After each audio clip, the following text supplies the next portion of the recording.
दिलो भन्टे वन्न ना सिकेमा 17 साल people है 17 साल वन्न ना भनेपछि आज पुस्टे यसकते बिहिबारको दिन अहिले दिउँसो 3:30 बजे निमेटोमा भइराखेको ट्रेनमा मानन्द सरको बुद्ध र बुद्धवाद कोभिड मध्यम वर्षको कक्षा उहाँले लिइराख्नु भएकोमा आज पनि कक्षा लिइदिनु हुनुको लागि हाम्रो ट्रेनमा सरलाई अनुरोध गर्न चाहन्छु।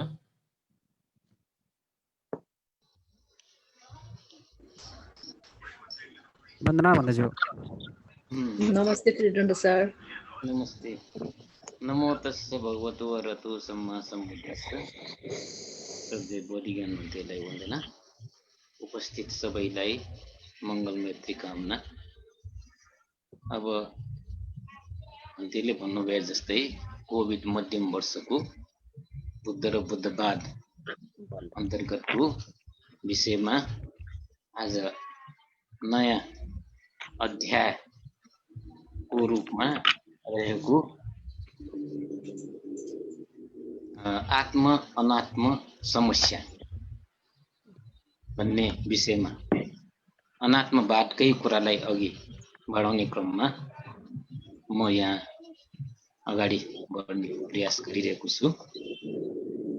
यो बुद्ध र बुद्धवाद भन्ने किताबको सन्दर्भमा मैले धेरै पटक भनिसकेको छु कि यो वैचारिक मन्थनसँग सम्बन्धित किताब हो र विभिन्न विद्वानहरू विशेष गरेर पश्चिमेली विद्वानहरूले बुद्ध धर्मप्रति गरिने टीका टिप्पणीलाई किताबले समावेश गरेको छ र त्यसलाई विभिन्न किसिमले जवाफ दिने प्रयास पनि गरेको छ।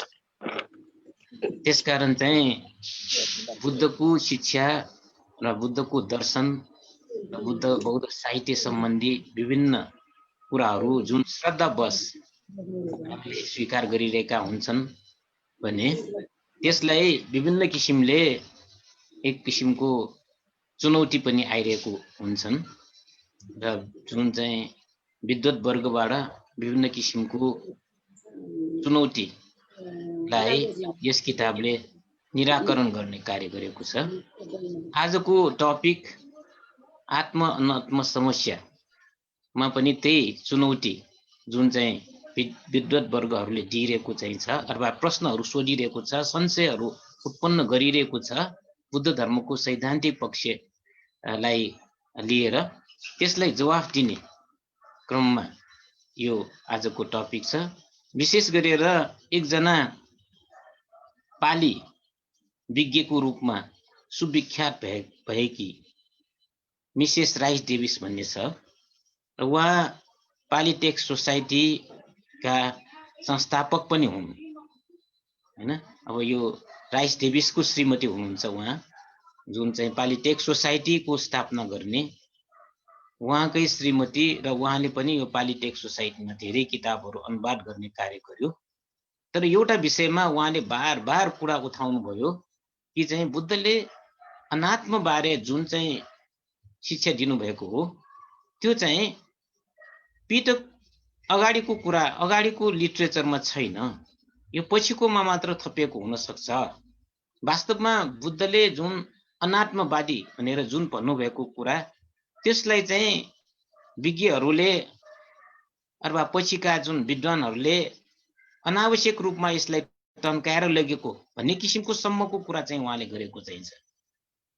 त्यसकारण यो बडो गम्भीर चाहिँ एउटा चाहिँ बुद्ध धर्मको सैद्धान्तिक पक्षमा चाहिँ उहाँबाट चाहिँ सृजना गरेको छ र त्यही कुरालाई चाहिँ समेटेर यो जुन चाहिँ च्याप्टर अगाडि बढ्ने चाहिँ क्रममा छ। त्यसकारण यो च्याप्टरमा यो कुरालाई समेटेको छ। अब म यस बारेमा जुन किताबमा भएका पुस्तकमा भएको कुरालाई अघि सार्ने प्रयास गर्छु। म शेयर स्क्रिन गर्न गइरहेको छु।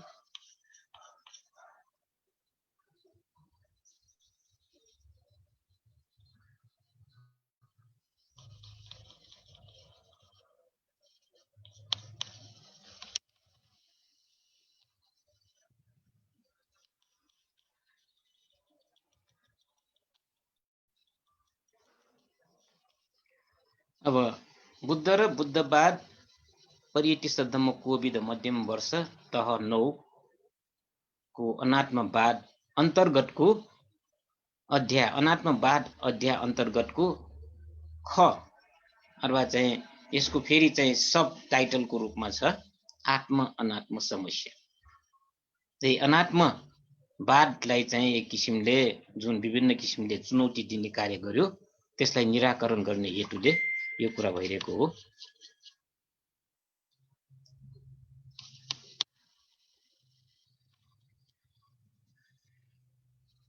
अब अनात्मवाद बुद्धवादको प्रमुख विषय हो, तर चाहिँ अब 18वटा निकाय मध्ये एउटा निकाय छ पुड्गलवादी हैन। अब थेरवाद र महासाङ्गिक दुईवटा चाहिँ पक्षमा बौद्ध सङ्घहरू विभाजन भइसकेपछि थेरवादबाट 12वटा र त्यसपछि महासाङ्गिकबाट 6वटा जुन निस्कियो त्यो 18वटा निकाय मध्ये यो पुड्गलवादीहरूको एक किसिमको फरक धारणा के विषयमा प्रस्तुत भयो त भन्दाखेरि आत्मवादी र अनात्मवादीको सम्बन्धमा, आत्मवाद अथवा अनात्मवादको सम्बन्धमा। त्यसकारण चाहिँ पुड्गलवादीहरूले के भन्छ त भन्दाखेरि यो अनात्म भनेर बुद्धले जुन भन्नुभएको कुरा यसलाई चाहिँ फरक तवरले अन्य निकायहरूले लगिएको चाहिँ छ।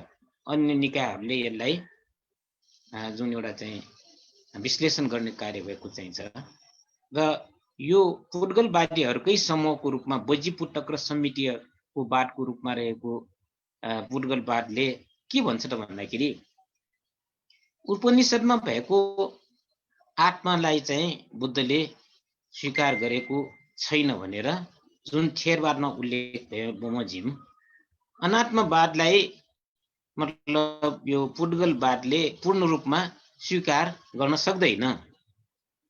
त्यसकारण चाहिँ पुड्गलवादहरूले चाहिँ थेरवादमा भने जस्तो जुन अनात्मवादको कुरा हो त्यसलाई चाहिँ स्वीकारेको थिएन।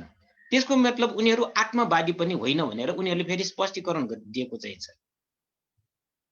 अथवा एउटा चाहिँ के त भन्दाखेरि उपनिषदमा भएको जुन आत्मा अजर अमर नित्य ध्रुव शाश्वतको कुरा पनि उनीहरूले मान्दैन भने यो थेरवादमा उनीहरूले चाहिँ के भन्ने गरेको छ भन्दाखेरि थेरवादको जुन अनात्मवादको भन्ने कुरा चाहिँ पछि आएको हो। त्यसकारण उनीहरूले जुन चाहिँ अनात्मवादको कुरा गर्छन् त्यो पनि चाहिँ ठिक छैन भनेर एक किसिमले चाहिँ बीचको बाटो अँगाल्ने प्रयास गरेको जस्तो देखिन्छ। पछि आएर यो जुन पुड्गलवादीहरू त आत्मवादीहरू भन्दाखेरि उनीहरूले डिफेन्स गर्यो हामी आत्मवादी होइन, तर चाहिँ जुन थेरवादीहरूले जुन अनात्मवादको कुरा गर्छन् त्यसलाई चाहिँ मात्र हामीले नमानेको हो। पूर्ण रूपमा चाहिँ अनात्म भनेर जुन चाहिँ भनेको कुरालाई चाहिँ मात्र नमानेको भनेर चाहिँ यसलाई चाहिँ उनीहरूले क्लियरेन्स दिएको चाहिँ छ, क्लियरिफिकेसन गरेको छ। र यो कुरालाई यो पुड्गलवादीहरूको यो जुन अलिकति आत्मवाद जस्तो हुने जुन दर्शनलाई मोगलीपुत्र तिस्सले कठावठुमा विभिन्न तर्कसहित खण्डन गरेको छ। र त्यस्तै चाहिँ पछिका विद्वानहरू हैन धर्मपाल, नागार्जुन, वसुबन्धु आदिले पनि उनीहरूको त्यस बातलाई प्रतिकार गरेको चाहिँ छ। मोगलीपुत्र तिस्स भन्ना साथै अशोक महाराजको गुरु जसको चाहिँ होइन अब सभापतित्वमा तेस्रो संगायन भयो। त्यस्तै धर्मपाल भनेपछि एकजना अर्थकथाचार्य हो। नागार्जुन भनेपछि महायानका महानायक हुनुहुन्छ र वसुबन्धु भन्ना साथै पहिला उहाँ चाहिँ सर्वास्तिवादी र पछि योगाचारमा हैन योगाचारवादी हुन गएको उहाँहरू धुरन्धर विद्वानहरू हुनुहुन्छ। बौद्धिक रूपमा उहाँलाई चाहिँ धेरै मान्यता प्राप्त छ। भारतवर्षमा एकदमै चाहिँ वैचारिक मन्थन दार्शनिक कुराहरूको सम्बन्धमा जुन चाहिँ कुरा आउँदाखेरि उहाँहरूको नामहरू आउँछन्। त्यसकारण उहाँहरूले धेरै प्रतिकार गरेको कुरा पनि चाहिँ छ। र यसरी पुड्गलवादीहरू कुनै एक समयमा एकदमै उनीहरूको प्रभाव चाहिँ बढ्यो, तर पछि गएर बिस्तारै उनीहरूको सिद्धान्तलाई त्यति चाहिँ होइन अब बुद्ध बौद्ध अन्य निकायहरूले पनि मान्यता दिएन र चाहिँ यो आत्मवादीहरूले पनि पूर्ण रूपमा मान्यता नदिएको कारणले गर्दाखेरि बिस्तारै उनीहरू लोप हुँदै गयो। तर पनि के हो त भन्दाखेरि बुद्धको हामीले थेरवादको जुन कुरा गर्दाखेरि अनात्मा भनेपछि त्रिलक्षणको एउटा लक्षण अनित्य दुःख अनात्मा भनेर भनिरहेको चिजलाई केही बुद्धवादीहरूले बौद्धहरू अथवा चाहिँ बुद्धका विद्वानहरूले पनि बौद्ध विद्वानहरूले पनि कुनै न कुनै रूपमा यो आत्मालाई मानिरहेको भन्ने कुरा चाहिँ यहाँ भन्न खोजेको छ। अब सबभन्दा पहिला अघि भनिसके मिसेस राइस डेभिस र उहाँले अनात्मवादलाई चुनौती दिएको सम्बन्धमा हैन। अब पश्चिमेलेहरू मध्ये चाहिँ हैन बढी चाहिँ यो पाली लिटरेचर अध्ययन गर्ने अध्येताको रूपमा हुनुहुन्छ यो मिसेस राइस डेभिस हैन। उहाँले समेत चाहिँ यो बुद्धको सिद्धान्तमा यो अनात्मवाद भन्ने वास्तविक बुद्धवाद नभएको जस्तो गरी लेख्ने गरेको गर्छ हैन। किन त्यसरी प्रस्तुत भएको भन्ने बारेमा विचार विमर्श हुनु आवश्यक छ भन्ने कुरा यो पुस्तकमा उठान गरेको छ।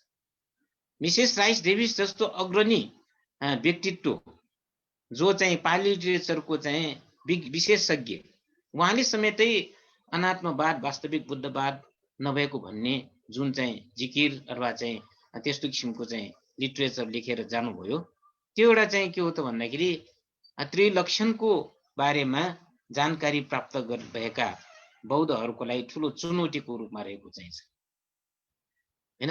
अनि मिसेस राइस डेभिसको भनाइ के हो त भन्दाखेरि उहाँको भनाइ अनुसार बुद्धले उपनिषद ग्रन्थमा वर्णन गरेको यो जुन अजर अमर नित्य ध्रुव शाश्वत भनेर चाहिँ जुन भनिएको आत्मा हो त्यसलाई मान्यता दिएको चाहिँ होइन, तर त्यो आत्मा भन्दा अलिकति मात्र फरक भएको कुरा चाहिँ अघि सारेको पक्कै हो हैन। आत्मा छैन भनेर पूर्ण रूपमा नै चाहिँ बुद्धले भनेको चाहिँ छैन, यो अगाडिको ग्रन्थहरूमा चाहिँ त्यसरी चाहिँ वर्णन गरेको छैन। तर चाहिँ यसको मतलब के हो त भन्दाखेरि उपनिषदको आत्मालाई बुद्धले हुबहु मानेको कुरा पनि होइन, यसरी चाहिँ उहाँले चाहिँ आफ्नो तर्क दिएको चाहिँ छ हैन। अब उपनिषदको आत्मा परिवर्तन नभई स्थावर झैं रहने भएकोले त्यसको उन्नतिको लागि केही प्रयास गर्नु आवश्यक हुँदैन, तर बुद्धको अनुशय बीज रहेको उन्नत वृद्धि गर्न सकिने आत्मालाई स्वीकार गरेको कुरा व्यक्त गरेको चाहिँ छ उहाँले। यसरी चाहिँ के हो त भन्दाखेरि उहाँको भनाइ अनुसार ब्राह्मणहरूको जुन चाहिँ आत्मवाद हो बुद्धले त्यसलाई अलिकति परिवर्तन गरेर स्वीकारेको र यसरी स्वीकारेको कारणले नै बुद्ध धर्म प्रचार प्रसार भएको हो, अन्यथा प्रचार हुन गाह्रो हुने कुरा समेतै उहाँले चाहिँ भन्नुभएको छ। ब्राह्मणहरूले भने जस्तो आत्मालाई चाहिँ मानेको चाहिँ पक्कै होइन, तर पनि के हो त अलिकति त्यसलाई चाहिँ फरक किसिमले उहाँले चाहिँ बुद्धले चाहिँ हैन त्यसको अस्तित्वलाई स्वीकार गरेको छ भनेर चाहिँ एउटा हैन जुन चाहिँ अब सामान्यतया बुद्ध धर्मका हैन विज्ञहरूले नपत्याउने अथवा उनीहरूलाई नौलो हुने किसिमको यो कुरा चाहिँ उहाँले चाहिँ भन्नुभएको चाहिँ छ। जीवनको अन्तकालसम्म पनि उहाँले चाहिँ यही कुरालाई चाहिँ दोहोर्याएर जानुभएको थियो। अनि यसैको सम्बन्धमा यो उहाँको एउटा तर्क के हो त भन्दाखेरि बुद्धवाद पूर्ण रूपमा अनात्मवाद नभएको तर्कको रूपमा बुद्ध परिनिर्वाणपछि बुद्ध धर्ममा एउटा दर्शन चाहिँ सम्मिश्रण भएर हुन आयो रे। त्यो दर्शन के हो त भन्दाखेरि सांख्य दर्शन। सांख्य दर्शनमा दुईटा कुरा हुन्छ, एउटा प्रकृति र पुरुष। प्रकृति र पुरुष भन्ना साथै प्रकृति भनेको चाहिँ के हो त एकदमै जड हो, पुरुष भन्ना साथै चलायमान हो।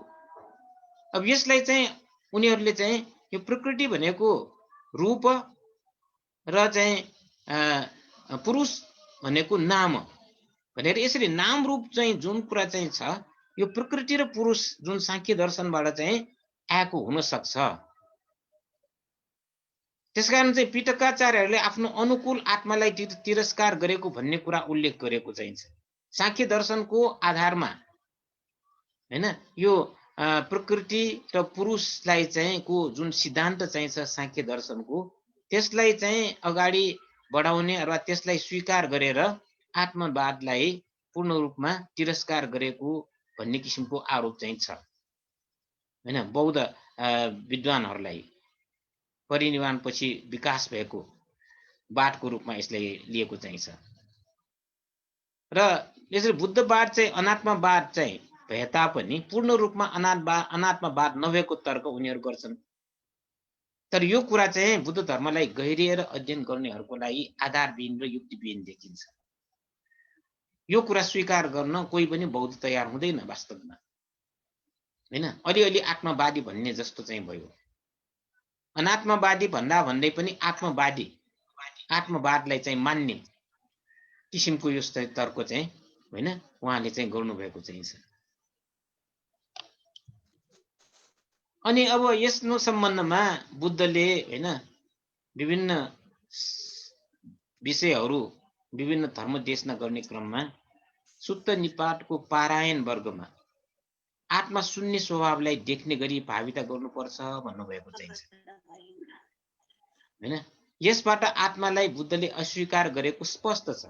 पारायण वर्गमा आत्मा शून्य स्वभाव देख्ने गरी मानिसहरूको जुन चाहिँ एउटा धारणा आत्मा भनेर हुन्छन् त्यो आत्मालाई शून्य हुने गरी चाहिँ भाविता गर्नुपर्छ भनेको मतलब जुन चाहिँ वास्तविक रूपमा शून्य चाहिँ छ, यो आत्मा भनेको चिज नभएको चाहिँ छ, त्यसलाई चाहिँ भाविता गर्नुपर्छ।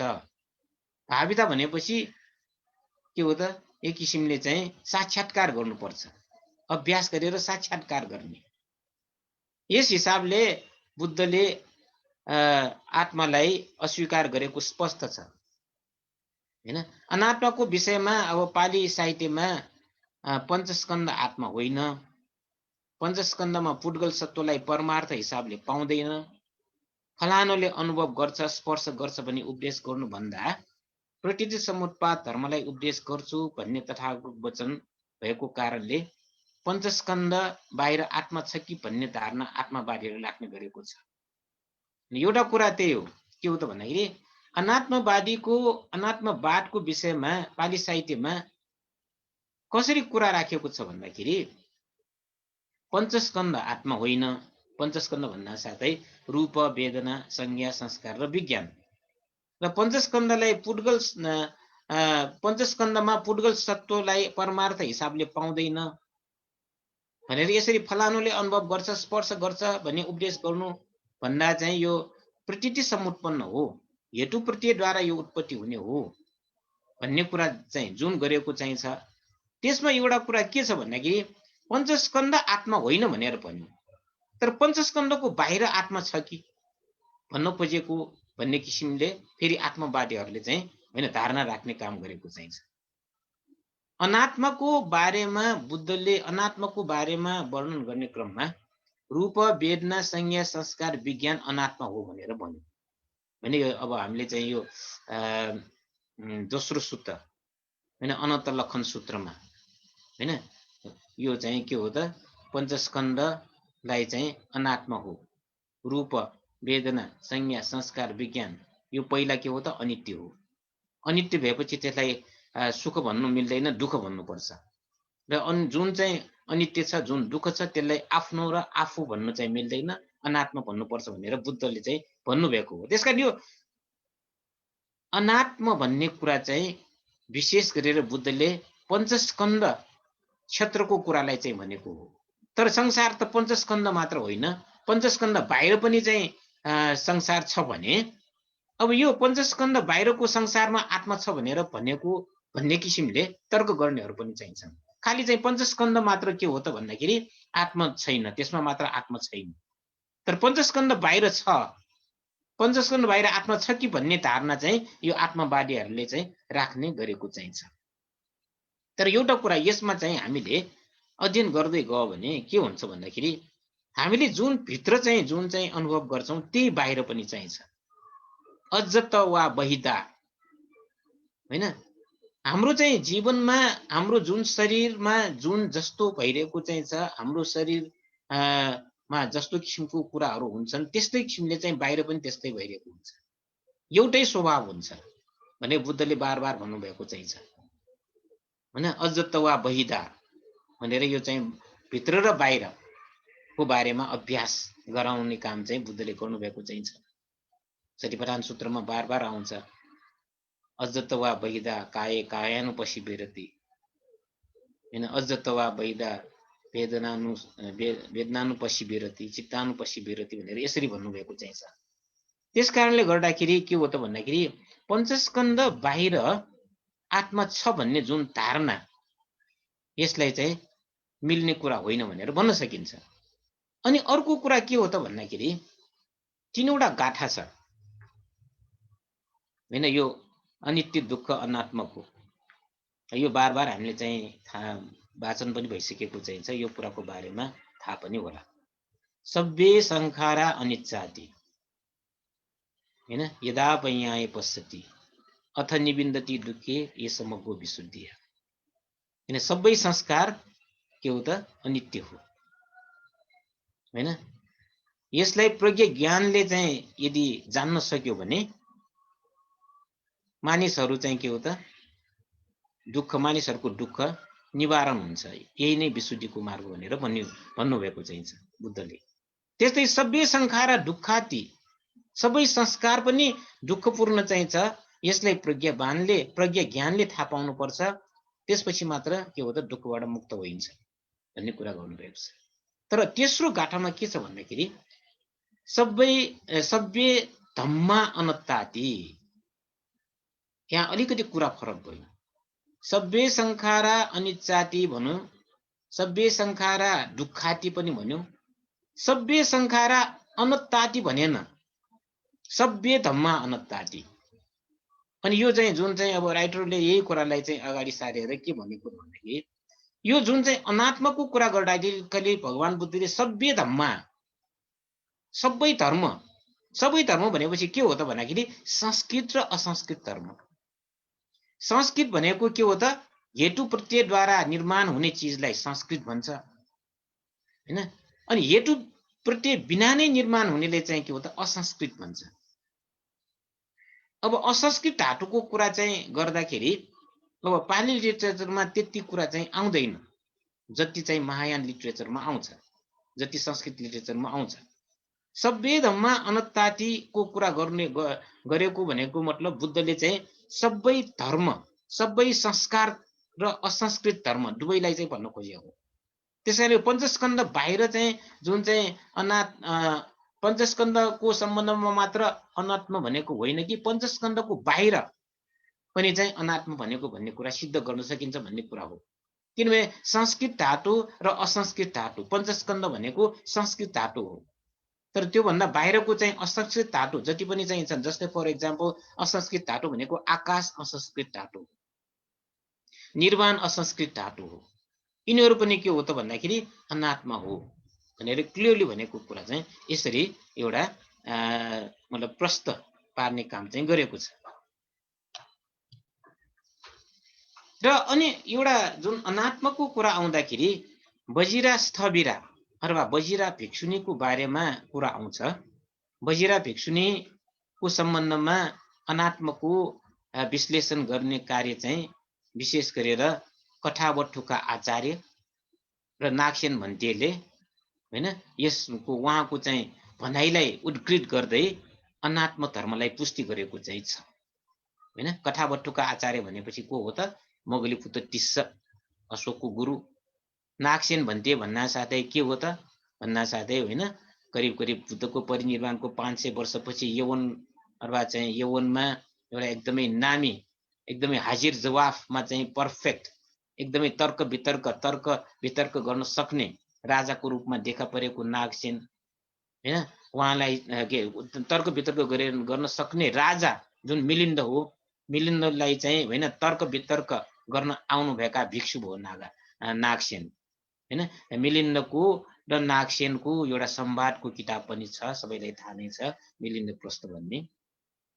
त्यो किताबमा चाहिँ यो आत्मा सत्व पुड्गल सत्व आत्मा अनुपलब्ध छ भनेर यो उपलब्ध नभएको चिज हो भनेर बजिरा भिक्षुनीको पञ्चस्कन्ध आत्मा होइन भन्ने कुरा उहाँले उद्घृत गरेको चाहिँ छ। रिफरेन्स चाहिँ कसको लिएको छ त भन्दाखेरि बजिरा भिक्षुनीको। बजिरा भिक्षुनीले पञ्चस्कन्ध आत्मा होइन भन्ने कुरा जुन चाहिँ भन्नुभएको कुरालाई नै दुवैजना आचार्यहरूले र कठावटुका आचार्य र नागसेन भन्तीले चाहिँ यो रेफरेन्सको रूपमा लिएको चाहिँ छ। तर एउटा कुरा के चाहिँ मतलब चाहिँ शङ्काको रूपमा लिइन्छ त भन्दाखेरि बजिरा भन्ने स्थविरा र बजिरा भन्ने चाहिँ यो भिक्षुनी यो पाली साहित्यमा त्यति चाहिँ के हो त नामै होइन।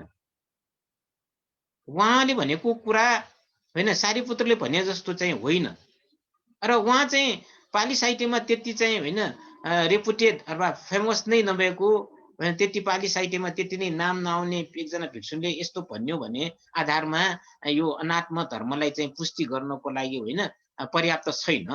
सारीपुत्र जस्तो त होइन उहाँ होइन, सारीपुत्र जस्तो चाहिँ एकदमै प्रज्ञावान त होइन उहाँ। कसरी उहाँको तर्क उहाँको चाहिँ भनाइलाई चाहिँ उद्घृत गरेर अनात्म आत्मालाई चाहिँ आत्मा होइन अनात्मा भनेर सिद्ध गर्ने भन्ने किसिमको कुरा पनि गर्छन् होइन।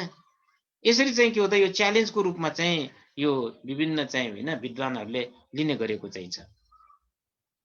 र विशेष गरेर अब हामीले पाली साहित्यको कुरा गर्दाखेरि पनि यो अवश्य स्वीकार गर्नुपर्ने कुरा भनेको छ कि आत्मा होइन भन्ने धारणा विशेष रूपमा होइन आत्मा होइन पुद्गल सत्व आत्मा होइन भन्ने धारणा बुद्ध घोषाचार्य र महायानका नागार्जुन आदिले अठकथा मार्फत प्रकट रूपमा चाहिँ देखा उहाँहरूको चाहिँ मार्फत चाहिँ पछि देखा परेको भन्ने किसिमको कुरा चाहिँ छ।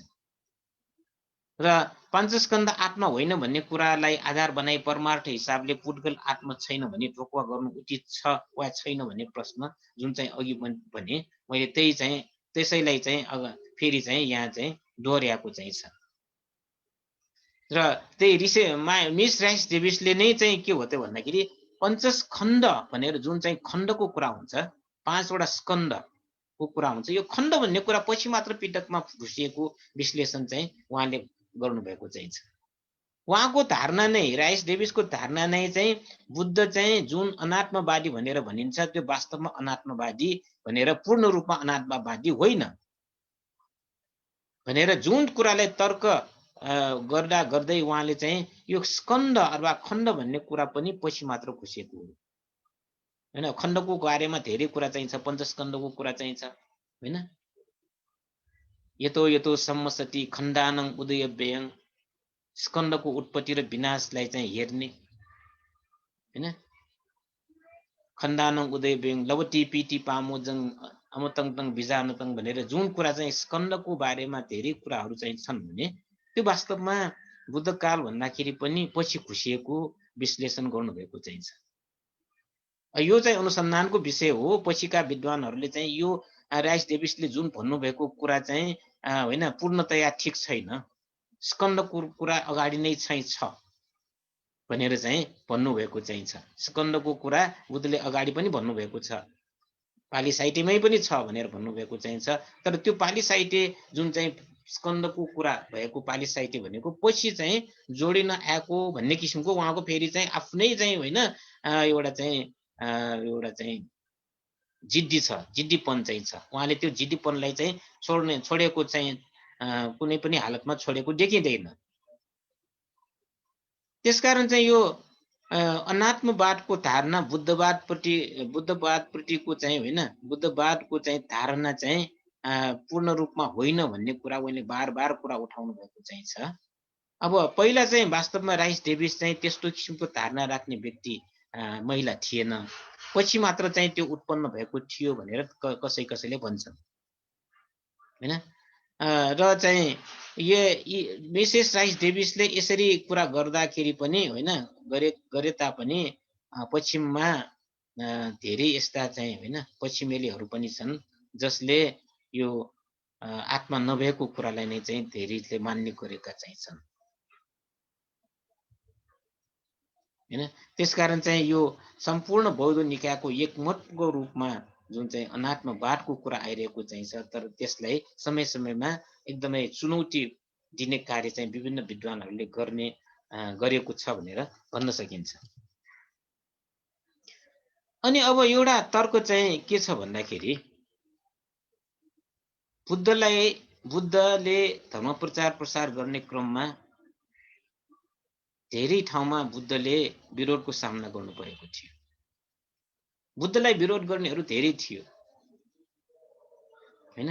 अब हामीलाई थाहा छ एउटा ठुन भन्ने गाउँमा जाँदाखेरि ब्राह्मणहरूले बुद्धलाई भोजन दिनु त परै जाओस्, पानी समेतै खान नपाउने गरी हैन त्यो जुन कुवा इनारमा पानी सबै चाहिँ सुक्खा गरेको अथवा त्यसमा पराल राखिदिएको भन्ने कुरा चाहिँ छ। बुद्धले धर्म प्रचार सहज रूपमा गर्न पाएको चाहिँ छैन, पाएको भन्ने कुरा हामीले भन्न सकिँदैन। धेरै विरोधीहरू चाहिँ थियो हैन, धेरै मानिसहरूले बुद्धको सिद्धान्तलाई चाहिँ विरोध गर्दथ्यो। अब त्यो किन बुद्धलाई चाहिँ विरोध गर्नुपर्ने कुरा भयो त भन्दाखेरि हैन, अब यो चाहिँ विशेष रूपमा धेरै जसो विद्वानहरूले बुद्धको अनात्मवादको सिद्धान्तको कारणले गर्दाखेरि नै हैन यो चाहिँ बुद्धलाई विरोध गरेको हो भन्ने कुरा चाहिँ यसरी भन्ने गरेको चाहिँ छ। वर्तमान युगमा अब चाहिँ यस सम्बन्धमा हैन अब यो चाहिँ बुद्धको अनात्मवादलाई च्यालेन्ज गर्ने विद्वानको रूपमा अब पश्चिममा मिसेस राई डेभिस भए जस्तै अब पूर्वमा पनि छन्।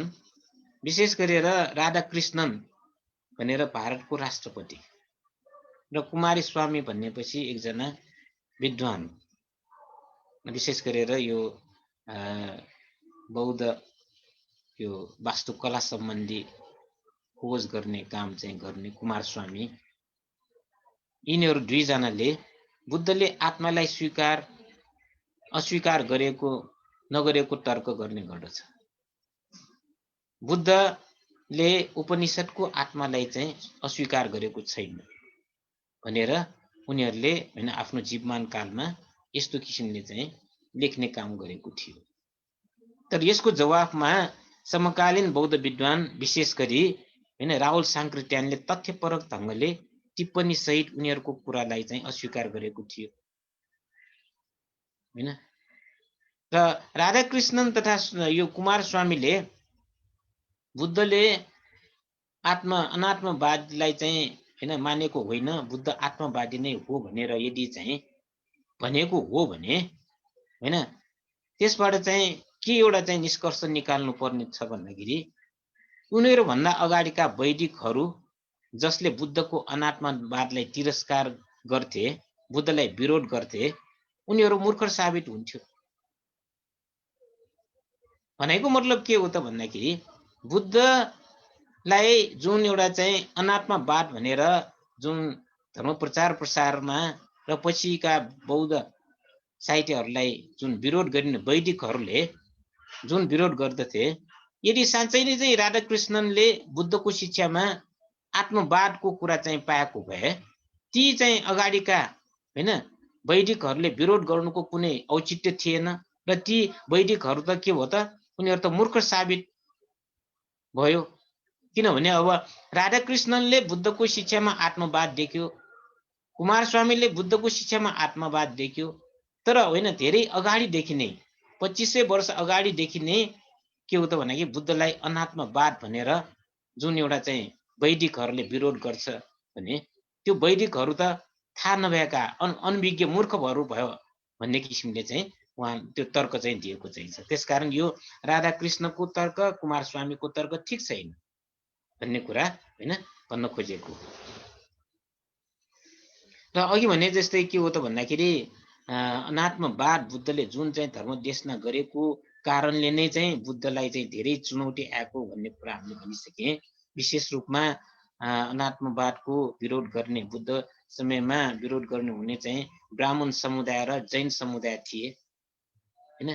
त्यसमध्ये मागन्ध्य भन्ने ब्राह्मणले भगवान बुद्धको जुन अनात्मवादलाई चाहिँ सम्बोधन गरेर अनात्मवादप्रति चाहिँ हैन लक्षित गर्दै उन्नति र वृद्धिलाई नाश गर्ने व्यक्ति भने बुद्धलाई दोषारोपण गरेको थियो। उन्नति र हैन एउटा चाहिँ यो वृद्धि जुन चाहिँ मानिसहरूको हुनुपर्ने हो त्यो हुनबाट चाहिँ वञ्चित गर्ने काम चाहिँ बुद्धले गरिरहेको चाहिँ छ। अनात्मवादको कुरा गरेर आफू छैन भनेर चाहिँ कुरा गरेर हैन। त्यसमा उनीहरूको विरोधको मूल कारण नै अनात्म थियो भनेर स्पष्ट छ यदि चाहिँ अब उपनिषदको आत्मालाई चाहिँ बुद्धले केही तालतुल गरेर स्वीकार गरेको भए ब्राह्मणहरूले चाहिँ विरोध गर्नुपर्ने कारण हुने थिएन र उनीहरू रूपान्तरण भएर बुद्धको शरणमा आउनुको औचित्य पनि थिएन हैन। बुद्धकालीनको चाहिँ हामीले प्रसङ्ग हेर्दाखेरि अगाडि धेरै चाहिँ तर्क गर्न आउँथे, सैद्धान्तिक तर्क गर्न आउँथे। बुद्धको शिक्षा वास्तवमा व्यवहारिक छैन भनेर भन्न आउनेहरू पछि बिस्तारै बुद्धको सिद्धान्त थाहा पाएपछि बुद्धको शरणमा जान्थ्यो। उनीहरूको वैदिक धर्म अथवा चाहिँ त्यस बेलाको जुन चाहिँ धर्म सम्प्रदाय भन्दा फरक भएकोले नै बुद्धलाई चाहिँ के हो त एउटा चाहिँ विरोध गरेको हो भन्न सकिन्छ भने, अनि उनीहरू परिवर्तन भएर बुद्धको शरणमा आउनु भनेको के हो त उनीहरूले अलरेडी जुन एउटा चाहिँ अंगीकार गरेको सिद्धान्त भन्दा बुद्धको सिद्धान्त फरक छ भन्ने कुरा यहाँ देखाएन। त्यसकारण चाहिँ के हो त भन्दाखेरि यो उनीहरू जुन रूपान्तरण भएर चाहिँ बुद्धको शरणमा आउनुको औचित्य त्यस बेला मात्र हुन्छ जब चाहिँ के हो त यो सिद्धान्त चाहिँ फरक छ। उनीहरूले आत्मा आत्मा भनिरहेकोमा यदि बुद्धले पनि आत्मा नै भनिरहेको भए होइन, उनीहरू चाहिँ बुद्धको शरणमा आउनुको औचित्य हुने थिएन नि, किन आउने, त्यही सिद्धान्त हो भने। तर फरक भएको कारणले के हो त उनीहरू रूपान्तरण भएर आएको भनेर भनिएको चाहिँ छ। र यदि चाहिँ एउटा कुरा यस्तो पनि हो भने, यदि बुद्धले साँच्चैकै आत्मवादको कुरा चाहिँ गरेको भए, आत्मालाई मान्यता दिएको भए, बुद्धलाई चाहिँ एकदम सहज रूपले धर्म देशना गर्ने वातावरण चाहिँ पक्कै हुन्थ्यो, जुन चाहिँ सहज रूपमा भएको थिएन। त्यो सहज रूपमा नभएको कारण अघि भने जस्तै अनात्मवाद नै भनेर यहाँ चाहिँ सिद्ध गर्न खोजिएको छ। र दुईटा कुराको बारेमा यहाँ चाहिँ अलिकति विश्लेषण गरेको चाहिँ छ। बुद्धले अनात्मवादलाई सुरुमा देश्न नगर्नु र स्पष्ट रूपमा आत्मवादको कुरा नगर्नुका आफ्नै तर्क। एउटा के छ भन्दाखेरि, पहिलो कुरा बुद्धले बुद्धत्व प्राप्ति हुन साथै यस धर्म गम्भीर छ, बुझ्न गाह्रो हुन्छ भनेर केही समय मौन बस्ने विचार लिनुभएको थियो। अथवा मतलब चाहिँ यो धर्म कसैले बुझ्न सक्दैन, यदि बुझाउँदाखेरि पनि आफूलाई मात्र चाहिँ होइन एउटा श्रम हुन्छ, गाह्रो हुन्छ भनेर धर्म देशना नै नगरौँ कि भन्ने किसिमको विचार राख्नु भएको भन्ने कुरा चाहिँ छ। अनि पछि आएर चाहिँ के हो त यसरी विचार विमर्श गरिरहँदाखेरि सहमपति ब्रह्म आएर, होइन भगवान, होइन यो मगध देशमा क्लेशहरू पातलो भएकाहरू पनि चाहिँ छन्, उनीहरूलाई धर्म देशना गर्नुपर्छ भनेर सहमपति ब्रह्मले चाहिँ भन्न आउनु भयो भन्ने किसिमको कुरा चाहिँ छ। अब यहाँ कुरा बुझ्नुपर्ने कुरा के हो त भन्दाखेरि, यो बुद्धले धर्म गम्भीर छ, बुझ्न गाह्रो हुन्छ भनेर चाहिँ किन भन्नुभएको त भन्दाखेरि, यो जुन मगधमा सबै आत्मवादीहरूको वर्चस्व भएको ठाउँ र उनीहरूलाई चाहिँ एकैपटक चाहिँ होइन मैले जुन प्राप्त गरेको यो जुन चाहिँ अनात्मवादको कुरा गर्दाखेरि उनीहरूलाई चाहिँ बुझ्न गाह्रो पनि हुन्छ, स्वीकार गर्न गाह्रो पनि हुन्छ। मैले बुझाउँदा मलाई कठिनाइ मात्र हुने हो कि भनेर यसरी चाहिँ एउटा जुन चाहिँ धर्म त्यस बेलाको सामान्य रूपमा मानिसहरूको समाजले स्वीकार सामान्यतया गर्नको लागि गाह्रो हुने किसिमको त्यो धर्मलाई जुन बुद्धले धर्म प्रचार गर्नु पर्थ्यो, त्यसबाट चाहिँ होइन बुद्धले सक्सेस हुने कुनै चाहिँ होइन मतलब एउटा चाहिँ सक्सेस हुने नै हुन्छ अथवा सक्सेस हुन्छ नै भनेर चाहिँ उहाँले चाहिँ होइन मतलब त्यसमा कन्फर्म चाहिँ थिएन भनेर भन्न सकिन्छ। त्यस कारणले अलिकति विचार विमर्श चाहिँ गरेको हो कि भन्ने किसिमले भन्ने गरेको चाहिँ छ। तर एउटा सहमपति ब्रह्मा आउनु भएको भन्ने कुरा चाहिँ छ होइन।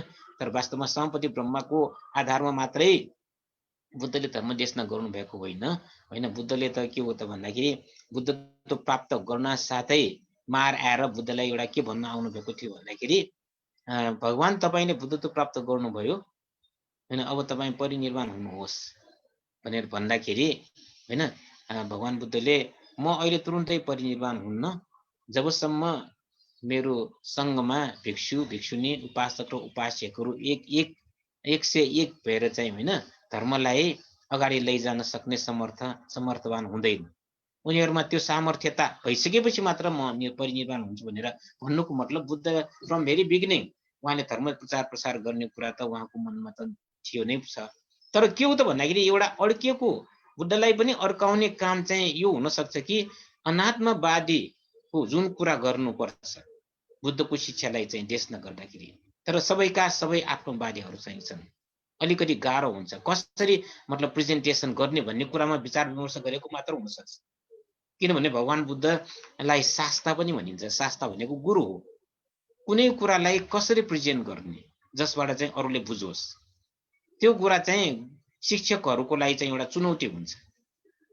त्यसकारण यो जुन कुरा बुझ्ने किसिमले प्रेजेन्ट कसरी गर्ने भन्ने कुराको विचार विमर्श गरिरहेको अवस्थामा हैन, अब सम्पत्ति ब्रह्माले चाहिँ आएर भगवान तपाईले धर्म देश गर्नुहोस् भनेर भन्नुभएको हो भन्ने एउटा चाहिँ हैन क्लियरिफिकेसन गरेको चाहिँ स्पष्टीकरण दिएको चाहिँ छ। तर चाहिँ त्यसमा चाहिँ के हो त भन्दाखेरि यो सम्पत्ति ब्रह्म मात्र होइन, सम्पत्ति ब्रह्मको आधारमा मात्र होइन, बुद्ध आफूले पनि के हो त यो विचार विमर्श गरिरहेको अवस्था मात्र हो। त्यो बेला टोटली धर्म देश नगर्ने भन्ने कुरा बुद्धले मनमा राखेको होइन। कसरी चाहिँ इफेक्टिभ रूपमा एउटा प्रेजेन्ट गर्ने धर्मलाई भन्ने कुरा चाहिँ विचार विमर्श गरिरहेको हुनुपर्छ भन्ने कुरा हो। यसकारण चाहिँ यो के हो त भन्दाखेरि बुद्धले प्रथम पटक जुन चाहिँ धर्म देश गर्दाखेरि आत्मवादको अनात्मवादको कुरा उठाउँदै उठाएन हैन। त्यस बेला के उठाउनु भयो त भन्दाखेरि एउटा चाहिँ चतुर्आर्य सत्य अथवा चाहिँ आर्य अष्टाङ्गिक मार्ग जसमा चाहिँ आत्म अनात्मको बारेमा कुरा थिएन।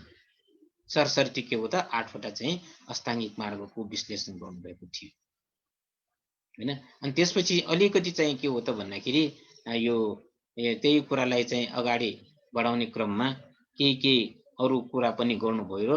एउटा के भन्नु भयो त भन्दाखेरि कौण्डन्यले हैन एउटा प्रतिप्रश्न राखेको थियो हैन। यङ्किञ्चि समुदय धम्मं सब्बं तं निरोध धम्मेति, अथवा चाहिँ जति पनि उत्पत्ति हुन्छ त्यो सबै विनाश हुन्छ भनेर भन्नुभएको हो भनेर भन्दाखेरि ल कौण्डन्यले बुझ्यो भन्ने किसिमले कुरा चाहिँ बुद्धले चाहिँ भन्नुभएको थियो हैन। बुद्धलाई चाहिँ अब धर्म देशना गर्दाखेरि बुझ्छ कि बुझ्दैन, स्वीकार गर्छ कि गर्दैन भन्ने कुराको बारेमा चासो थियो नै, पक्कै पनि त्यो कुराको। किनभने जुन धर्म उहाँले साक्षात्कार गर्नुभएको थियो त्यो चाहिँ मगधवासीहरूको लागि चाहिँ एकदमै एक किसिमको फरकै हुने किसिमको अवस्था थियो। फरक भएकोले चाहिँ हैन यो कुरा चाहिँ बुझ्न गाह्रो हुन्छ, बुझे पनि एक्सेप्ट गर्न गाह्रो हुन्छ भनेर भनिरहेको सन्दर्भमा हैन। अब जुन एउटा चाहिँ जबरजस्ती भए पनि पञ्चभद्र वर्गीयलाई चाहिँ धर्म देशना गरेको हो हैन। पञ्चभद्र वर्गीय त बुद्धको कुरा सुन्न समेतै हैन त्यति इन्ट्रेस्ट थिएन। किनभने बुद्धले चाहिँ म बुद्ध भएँ भन्दाखेरि पनि बुद्धलाई चाहिँ मान्यता उनीहरूले दिएको थिएन हैन। व्रत यस्तो किसिमले निराहार भएर बस्दाखेरि त तपाईले केही प्राप्त गर्न सकेन भने तपाईले खानाहरू खाएर हृष्टपुष्ट भएर के धर्म प्राप्त हुन्छ भनेर उनीहरूको चाहिँ त्यस्तो किसिमको चाहिँ हैन एउटा भनाइ थियो, प्रतिक्रिया थियो।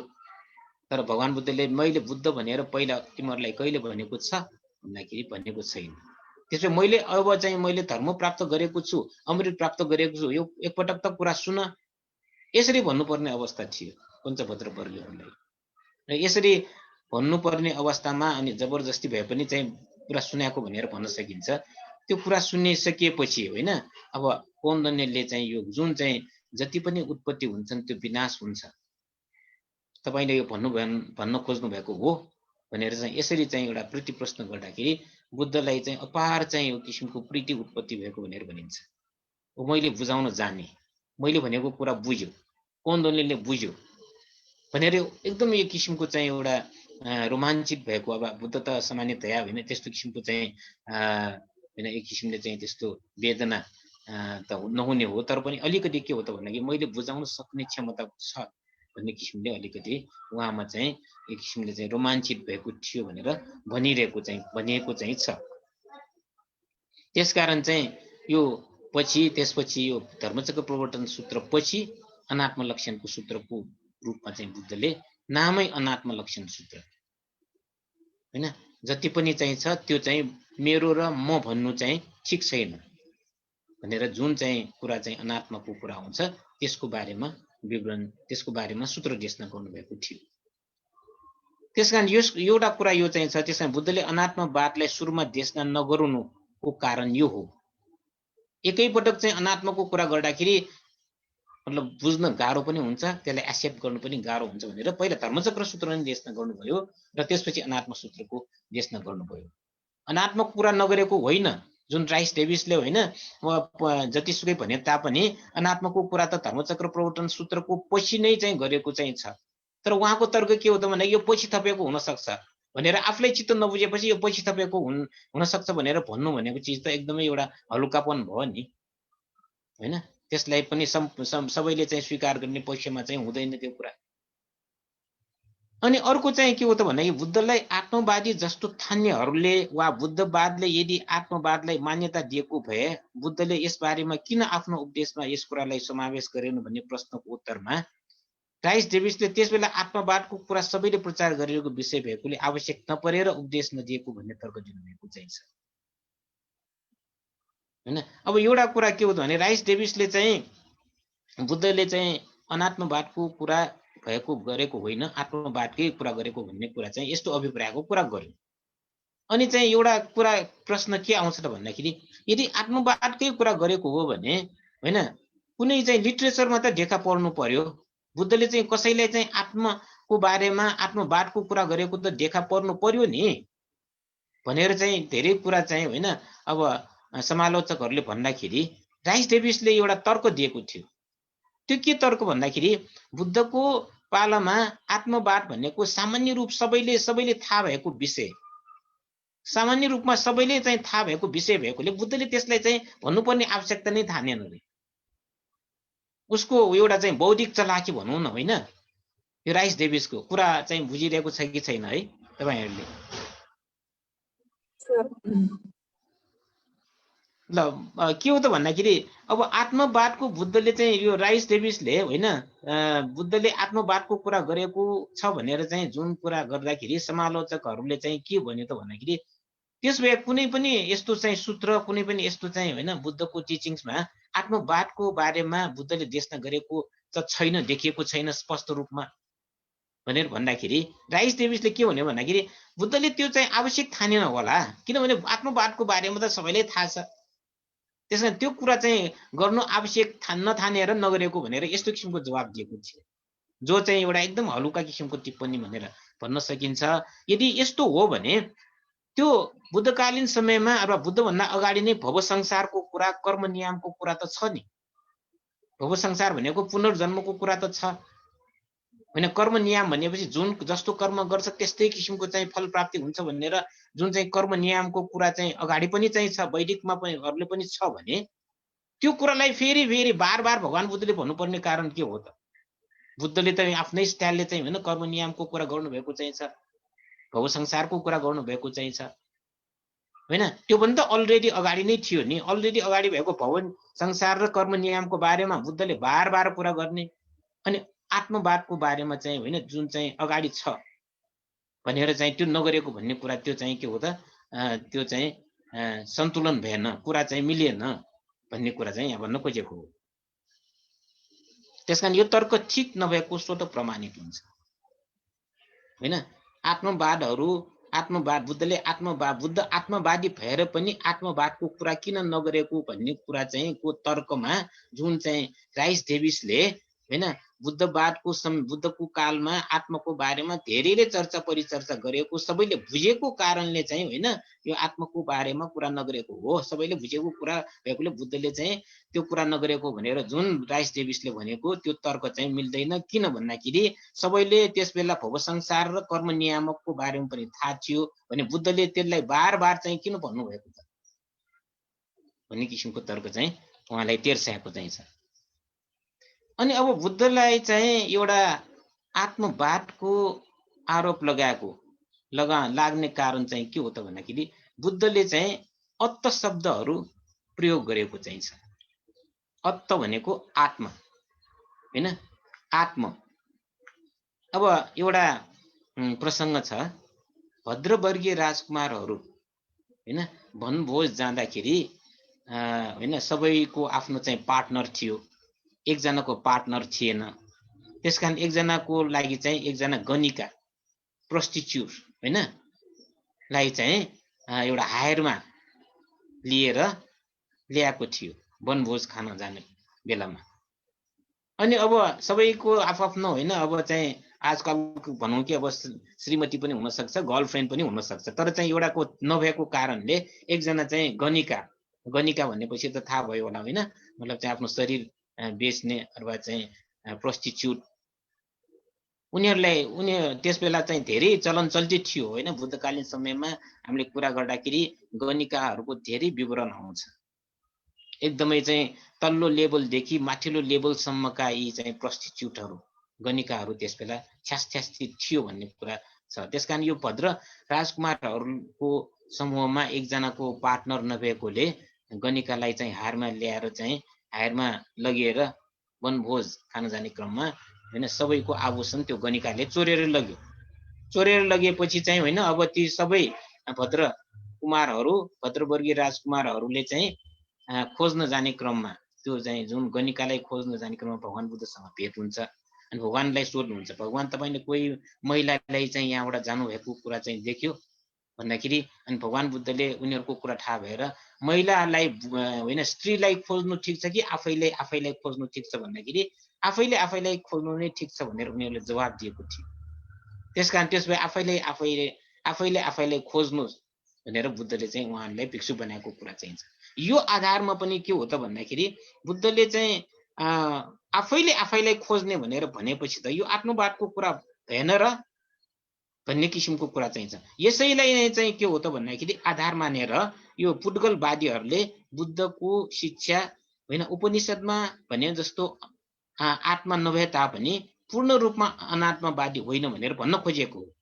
त्यस्तै किसिमले चाहिँ अब धम्मपदमा अट्टाई अतनो नाथो कोही नाथो परोसिया अट्टनाओ सुदन्तेन नाथङ लभति दुर्लभङ भन्ने कुरा त छ। अट्टाई अतनो नाथो आफ्नो नाथो भनेर अट्टको कुरा चाहिँ गरेको चाहिँ छ। त्यस्तै भार बिसाउने वा तृष्णालाई बिसाउने भन्ने उपदेशमा भारवाहक, भारग्राहक, भार बिसाउने भन्ने अर्थ क्रमशः के हो त भन्दाखेरि भारवाहक भनेको व्यक्ति, भारग्राहक भनेको तृष्णा र भार बिसाउने भन्ने चाहिँ निर्वाणलाई लिनुभएको थियो। त्यसकारण भार चाहिँ यो जुन चाहिँ पनि छ, भार लिने पनि छ, भार बिसाउने पनि छ। भार भनेको के हो त एक किसिमको सांसारिक भार हो, तृष्णालाई भार भनेर भनिन्छ। त्यसकारण चाहिँ यो सबै छ भने यसैको आधारमा यो भार बिसाउने पनि छ, भार चाहिँ लिने पनि छ भनेपछि त्यो आत्मवादी भएन र भनेर पुद्गलवादीले आफ्नो वादको आधार चाहिँ यसरी चाहिँ होइन यो चाहिँ अलिकति जुन आत्मवादको कुरा उनीहरूमा चाहिँ आउँछ त्यो कारणले भएको भन्ने कुरा चाहिँ यहाँ भन्न खोजेको हो। र अनि अर्को एउटा मिसेस राइस डेभिसको एउटा तर्क के हो त भन्दाखेरि व्यावहारिक शब्दको अभाव भएकोले बुद्धले आत्मवाद बारेमा देशना गर्नु नभएको बुद्धले चाहिँ आत्मवाद बारेमा चाहिँ किन कुरा नगरेको त? त्यसो भए तपाईले आत्मवाद बुद्ध चाहिँ आत्मवाद भनेर भन्नु भयो भनेर चाहिँ यसरी चाहिँ होइन अरूहरूले भन्दाखेरि अघि एउटा कुरा के गरेको थियो भन्दाखेरि आत्मवादको बारेमा आत्माको बारेमा धेरै चाहिँ होइन मतलब कुरा त्यस बेला सबैलाई थाहा थियो, सहज रूपमा सबैले थाहा भएको कुरा भएकोले किन चाहिँ फेरि एकपटक भनिरहनु पर्यो भनेर तर्क दिएको भन्ने कुरा पनि आइसक्यो। त्यसको चाहिँ एउटा चाहिँ त्यसको बारेमा चाहिँ डिफेन्स पनि गरिसकेको चाहिँ छ भने फेरि एकपटक मिसेस राइस डेभिसले के हो त भन्दाखेरि यो आत्मवाद चाहिँ बुद्धले देशना गर्नु नभएको किन त भन्दाखेरि यो व्यावहारिक शब्द त्यसको चाहिँ बेला त्यो आत्मवादको लागि ठ्याक्कै सुइटेबल चाहिँ हुने व्यावहारिक शब्दको अभाव भएकोले सायद चाहिँ त्यस्तो गरेको हुन सक्छ। बुद्धले चाहिँ आत्मवादको धर्म देशना गर्न नभएको अथवा गर्नु नभएको भन्ने कुरा चाहिँ उहाँले भन्नुभएको थियो।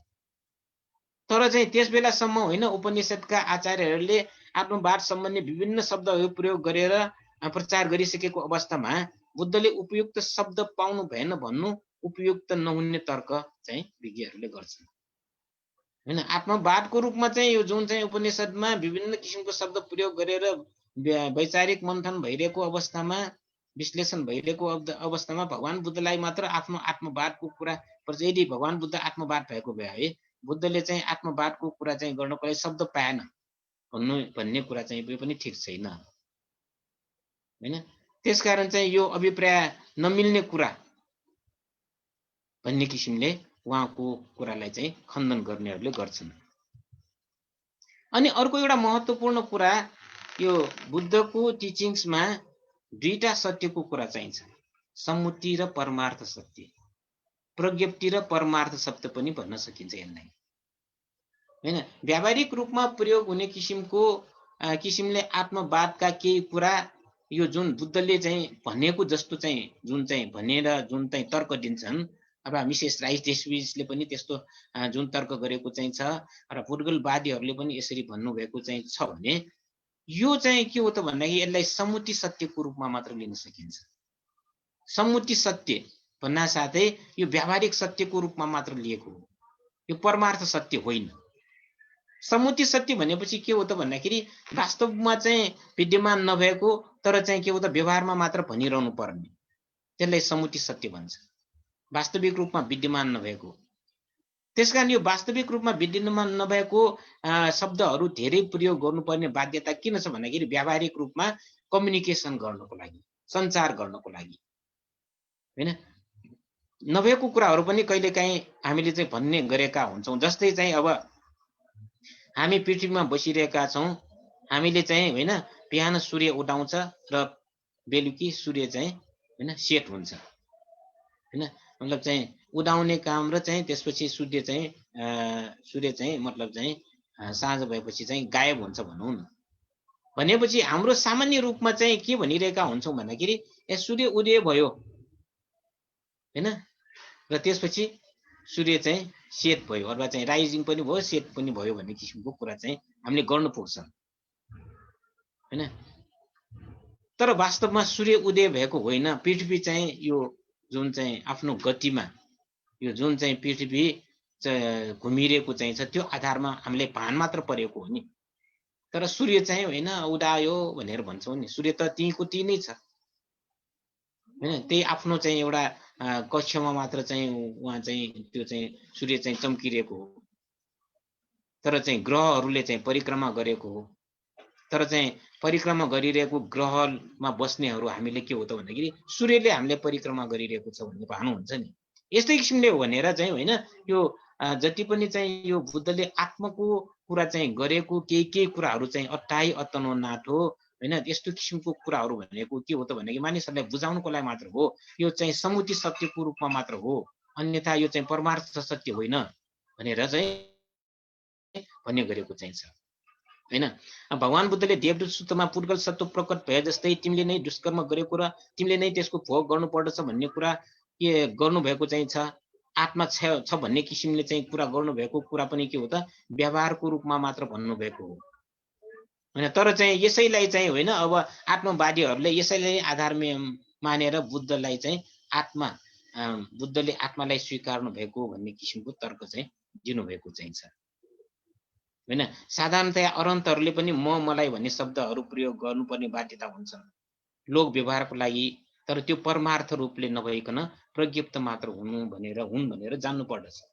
त्यहाँ मूल रूपमा चाहिँ उहाँको चाहिँ जुन एउटा आत्मवाद बुद्धले चाहिँ देशमा गर्नुभएको भन्ने कुराको सम्बन्धमा त्यो चाहिँ यदि गरेको छ भने त्यो मात्र सम्मुति सत्यको रूपमा हो, अरूलाई बुझाउनको लागि मात्र हो, व्यवहारिक रूपमा बुझाउनको लागि मात्र हो भन्ने कुरा चाहिँ उहाँले भन्ने गरेको चाहिँ उहाँलाई चाहिँ एउटा जवाब दिने चाहिँ कार्य चाहिँ भएको छ। र एउटा चाहिँ के हो त भन्दाखेरि अनात्मवाद भन्ने शब्दले कहिलेकाहीँ चाहिँ मिथ्या धारणा विकास पनि गर्न सक्दछ। अनात्म शब्द प्रयोग राम्ररी गर्न सकेन भने, यसको अर्थ वास्तविक रूपमा बुझाउन सकेन भने यसले चाहिँ के हो त भन्दाखेरि यो मानिसहरूलाई एउटा चाहिँ निष्क्रिय पनि पार्न सक्छ भन्ने किसिमले। त्यसकारण चाहिँ यसलाई प्रयोग गर्दाखेरि यसको समग्र अर्थलाई चाहिँ विश्लेषण गर्न सक्ने क्षमता हुनुपर्छ भन्ने किसिमले भन्नुभएको चाहिँ छ। एउटा चाहिँ होइन अब प्रसङ्ग चाहिँ छ, मिलिन्दो प्रश्न कि एउटा प्रसङ्ग चाहिँ छ। आयुष्मान नागसेनले परमार्थ हिसाबले प्रकट भएको पुड्गल अनुपलब्ध छ। परमार्थ रूपले चाहिँ होइन, यो पुड्गल वास्तविक रूपमा म र मेरो भन्ने कुरा परमार्थ रूपमा छैन, अनुपलब्ध छ भन्दा अनि मिलिन्द राजाले त्यसो भए कुशल अकुशल कर्म नहुने भयो, कुशल अकुशल कर्म गर्ने नहुने भयो र त्यसको परिणाम पनि नहुने भयो भन्ने प्रतिक्रिया व्यक्त गरेको थियो हैन। वास्तविक रूपमा प्रकट भएको पुड्गल चाहिँ अनुपलब्ध छ। म भन्ने पनि छैन, मैले भन्ने मेरो पनि छैन भनेर भन्यो भने त त्यस भए चाहिँ कुशल अकुशल कर्म पनि नहुने भयो नि। म नै छैन भने मैले गरेको अकुशल कर्म हुन्छ र? मेरो भन्ने नै छैन भने मैले गरेको मेरो अकुशल कर्म मेरो कुशल कर्म भन्ने कुरा हुन्छ र भन्ने किसिमले चाहिँ यसरी तर्क हुन सक्छ। र यो चाहिँ तर्क मात्र होइन, आयुष्मान नागसेनको अगाडि मिलिन्दले यस्तो किसिमको तर्क नै राखेको थियो। वास्तविक रूपमा पुड्गल छैन। पुड्गल शब्द यहाँ आत्मा शब्दलाई नै चाहिँ भन्न खोजेको हो।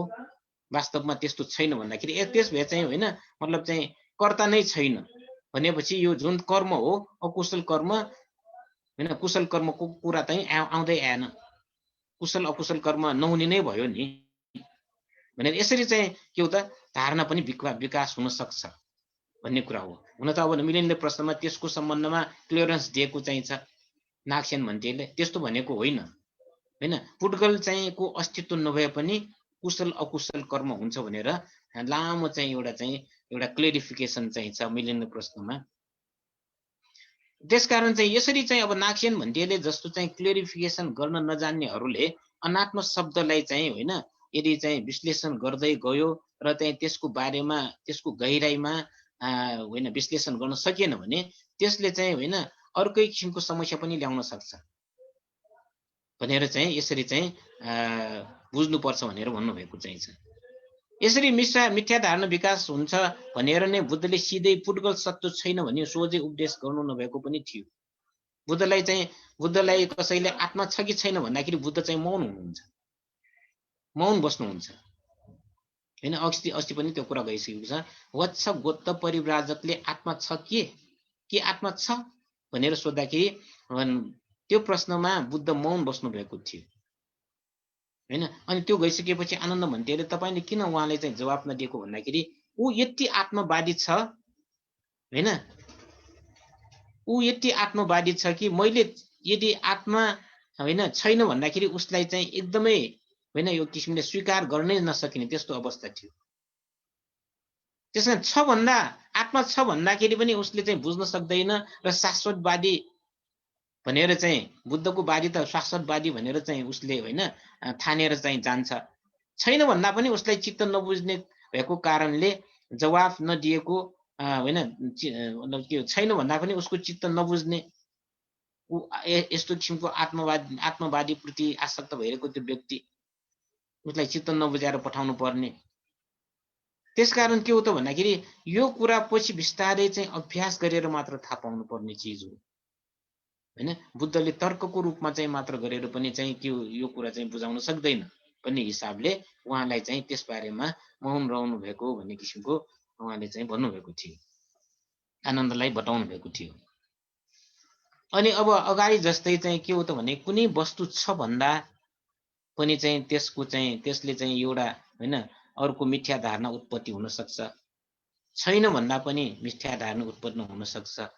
त्यहाँ सबै कुरा प्रतीच्य समुत्पादको आधारमा विश्लेषण गर्नुपर्छ भन्ने कुरा बुद्धले भन्नुभएको कुरालाई फेरि एकपटक यहाँ फेरि विश्लेषण गरेको चाहिन्छ। छ भन्दाखेरि पनि एउटा अन्त हुने, छैन भन्दा पनि अर्को अन्त हुने भएकोले प्रतीच्य समुत्पाद छ किन कारणले चाहिँ छ, छैन के कारणले छैन। हेतु प्रत्ययको यो संसारमा कुनै पनि वस्तुको स्वतन्त्र अस्तित्व छैन। सबै चाहिँ के हो त कार्य कारणबाट चाहिँ उत्पत्ति हुन्छ। छ भन्नेको कारण के हो त कार्य कारणबाट उत्पत्ति हुन्छ। छैन के हो त भन्दाखेरि कुनै पनि वस्तु चाहिँ बिना कार्य कारण उत्पन्न हुँदैन। यस हिसाबले चाहिँ छ भन्नु पनि एउटा अन्त हो। नबुझाइकन छ मात्र भने पनि पुग्दैन, नबुझाइकन छैन मात्र भन्नु पनि हुँदैन। छ भन्यो भने शाश्वत दृष्टि हैन, छैन भन्यो भने उच्छेद दृष्टि हुन जान्छ।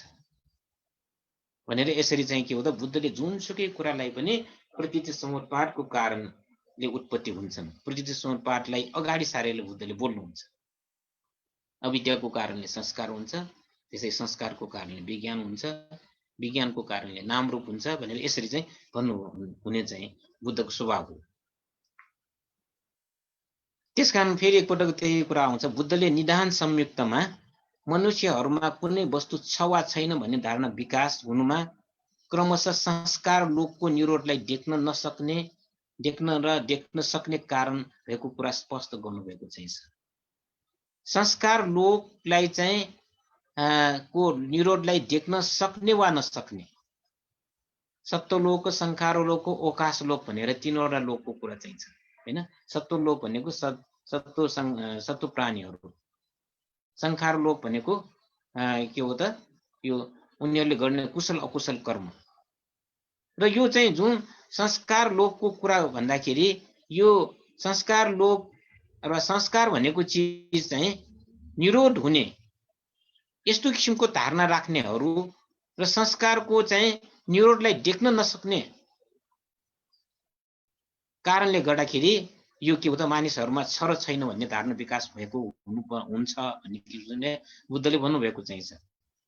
यदि संस्कार लोकको निरोध देख्ने, यो संस्कार भनेको जुन चाहिँ छ यो निरोध देख्नेहरूमा आत्मवादी धारणा हट्न जाने हुन्छ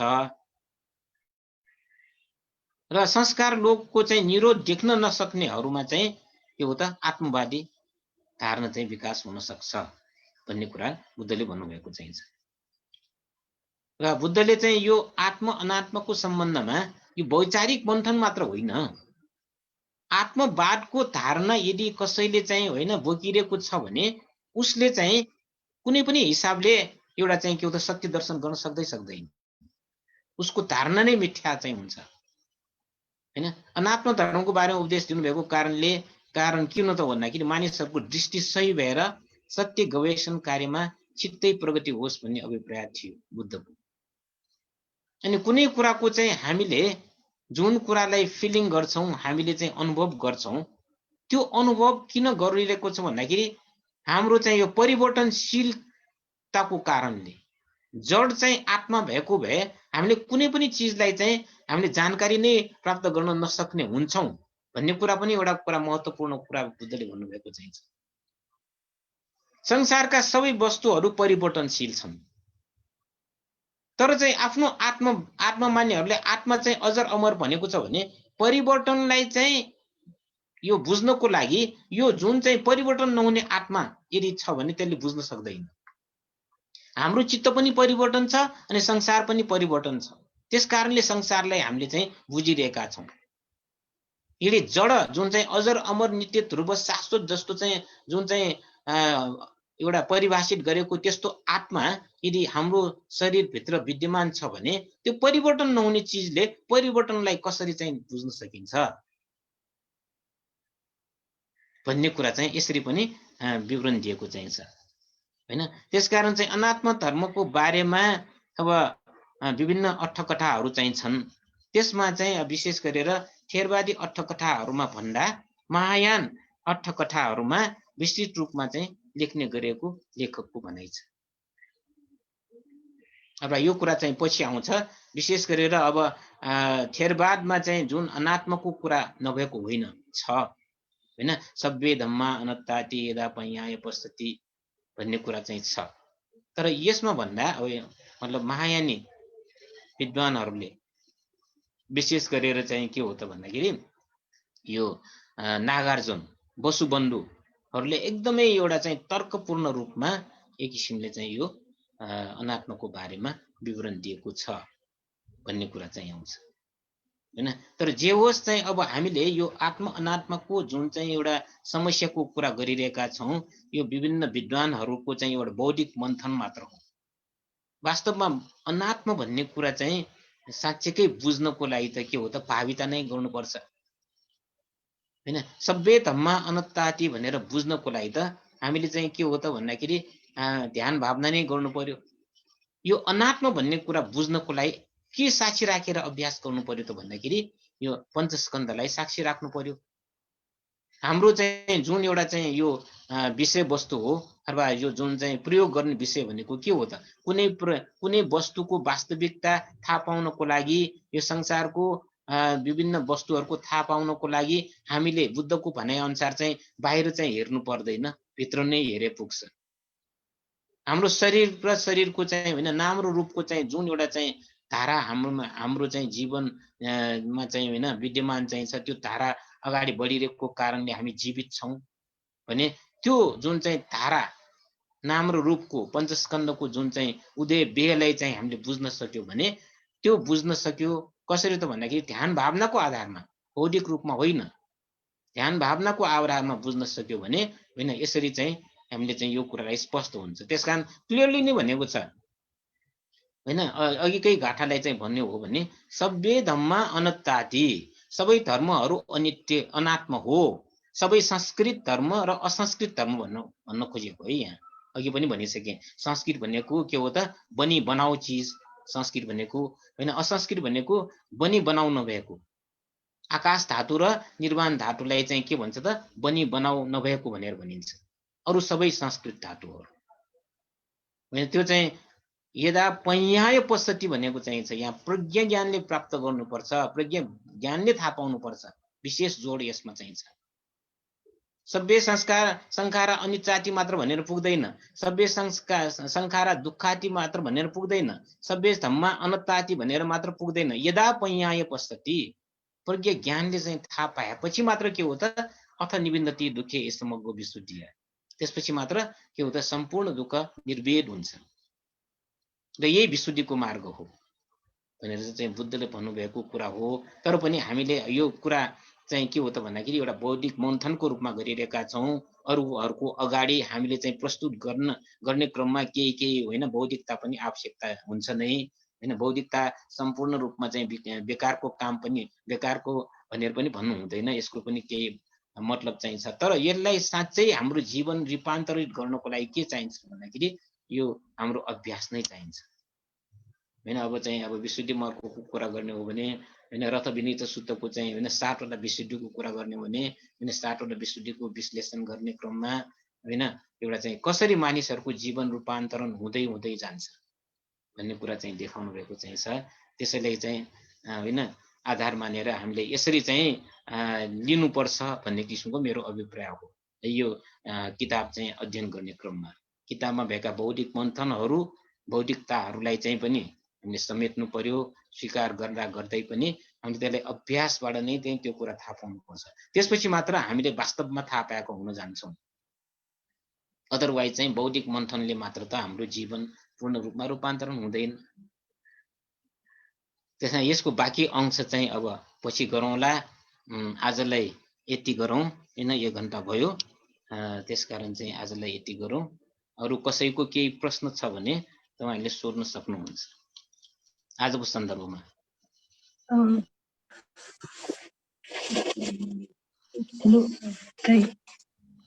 यो चाहिँ नि आत्मा अनात्मा समस्याको प्याराग्राफ त्यो लास्टको छ नि बुकमा पेज नम्बर 195 मा छ। त्यो लास्टको चाहिँ आए छैन है, मैले भनेको चाहिँ यसको बाँकी छ यो पोर्सनको। यसलाई यो मसँग पुरा मसँग चाहिँ किताब छ। कति पेज भन्नुभयो?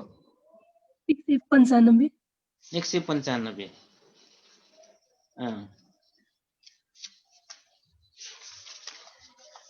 यो 195 पेजै हो। यही यहाँबाट सुरु हुन्छ।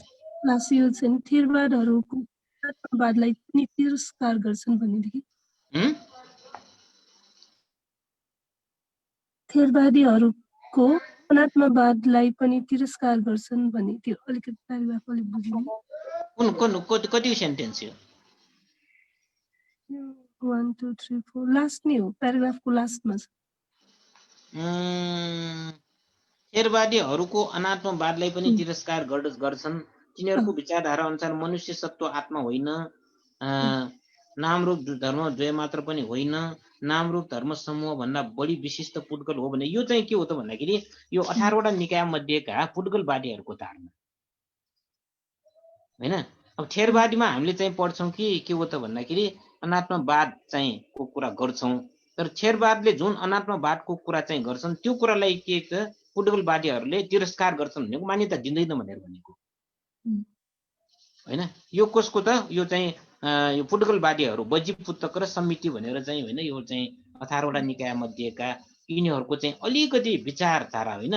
सम्पूर्ण चाहिँ अरू बौद्ध निकायहरूले पूर्ण रूपमा अनात्मवादलाई मान्छन्, तर उनीहरूले अलिकति के हो त आत्मा भएको जस्तो चाहिँ कुरा गर्छन्। यो थेरवादीहरूले चाहिँ भनेको कुरा चाहिँ यो अतिशयोक्ति छ, पूर्ण रूपमा अनात्मवादी भनेर भनेको चाहिँ मिल्दैन। केही आत्मवादी त छ भन्ने किसिमको उहाँहरूको भर्सन हो। यसलाई त अब होइन पछिका विद्वानहरूले धेरै खण्डन पनि गरेको चाहिँ छ। यो कुरा पछि पनि आउँछ, त्यो मात्र भन्न खोजेको हो। ल